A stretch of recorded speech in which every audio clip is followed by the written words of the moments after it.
મહાનગરપાલિકા દ્વારા આગામી સને 26-27ના વર્ષનું જે સ્ટેન્ડિંગ કમિટીએ સુધારા બજેટ રજૂ કરેલ છે, આ સુધારા બજેટમાં ગાંધીનગર શહેરમાં આમ તો એ લોકોએ લગભગ નાગરિકોને આરોગ્યલક્ષી માળખાકીય સુવિધાઓ અને ટેકનોલોજીની આખી વાત કરી છે, પરંતુ જે નાગરિકોને સુખ સુવિધાઓ માટેની જે હોય એમાં થોડી ઉણપ લાગે છે.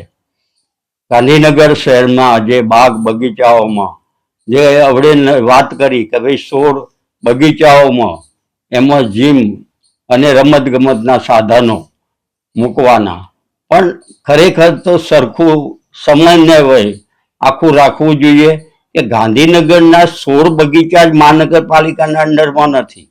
ગાંધીનગરના 1 થી 30 સેક્ટરો, ગ્રામ્ય વિસ્તાર અને બધામાં તો એવા સુખ સુવિધાઓ દરેક બગીચાઓમાં આપો. જો નાના બગીચાઓ તો એનું એક્સપાન્ડ કરો અને આવી સુવિધાઓ દરેક બગીચાઓમાં આપવી જોઈએ.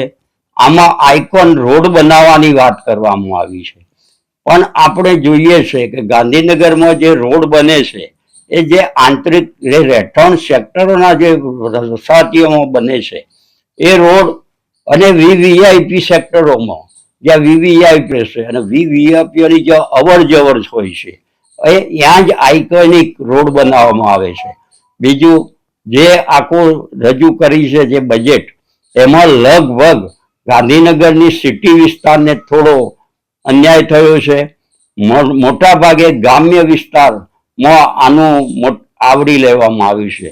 પેલું નથી કહેતા કે ભૂવો ધૂણે એટલે શ્રીફળ એના ગામ સામે ધાગે, એમ રાયસણ એ મેયરનું ગામ અને બાકીના કોલવડા, વાવોલ અને આ ગામોમાં જે પેલું કોમ્પ્લેક્સ બનાવવાનું અને મોટા ભાગે સુખ સુવિધાઓ એક તરફી જ રાખવામાં આવી છે.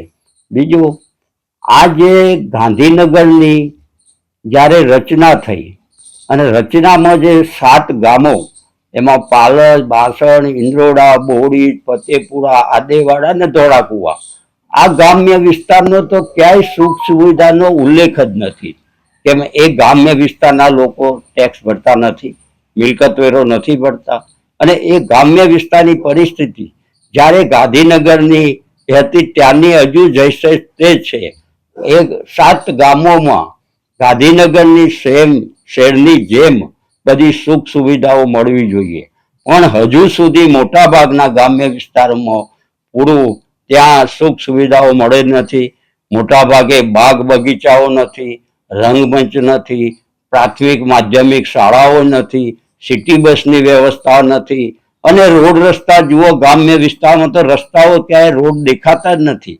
ઉપર ખાડા અને ઉપર આખી માટી ભરવી છે. ગ્રામ્ય વિસ્તારની પરિસ્થિતિ ખૂબ છે. એવા આ 7 ગ્રામ્ય જેને ભોગ આપ્યો છે ગાંધીનગરની રાજધાની પાટનગરને બાંધવામાં, અને એ ગ્રામ્ય વિસ્તારને ખૂબ અન્યાય થયો છે.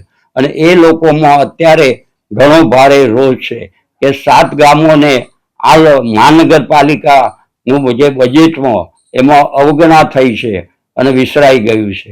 એટલે ખરેખર જે 18 ગામ સમાવેશ છે, દરેકને ન્યાય મળવો જોઈએ. અમે નથી કહેતા કે એમને ન આપવું જોઈએ, પણ આ બજેટ સમન્વય એક સરખું રાખવું જોઈએ કે દરેક કોઈને સમતલ, તો કોઈ દરેકને સરખો ન્યાય મળે. અને આમાં જોઈએ તો આખું જ્યાં જેની લાઠી એની ભેંસ આવું થયું છે. એટલે ખરેખર આમાં બજેટ નાગરિકલક્ષી, આરોગ્યલક્ષી, ટેકનોલોજી બરાબર છે, પણ મધ્યમ વર્ગને પોસાય એવું બજેટ હોવું જોઈએ. દરેકને સુખ સુવિધાઓ મળવી જોઈએ. રોડ રસ્તાઓ, અત્યારે જો રસ્તાઓ જુઓ તો અત્યારે હજુ તો આ રસ્તા ક્યારે બનશે? હવે આઇકોનની વાતો કરે છે. આઇકોનિક રોડ બનાવવામાં ફક્ત આ બધું દિવા સ્વપ્ન જેવું છે, અને આ મોટા ભાગે બજેટ કાગળ ઉપર જ છે. અત્યારે 18.35 કરોડનું બજેટ રજૂ કરે છે. એ આ બજેટ એ નાગરિકોના જે ટેક્સ, વેરા, મિલકત આમાંથી હોય એની એક વ્યવસ્થાનો ભાગ છે. અને એમાં દરેકને સરખો, દરેકે સરખા જો ટેક્સ ભરતા હોય તો આનો લાભ દરેકને એક સરખો મળવો જોઈએ એવું મારું માનવું છે.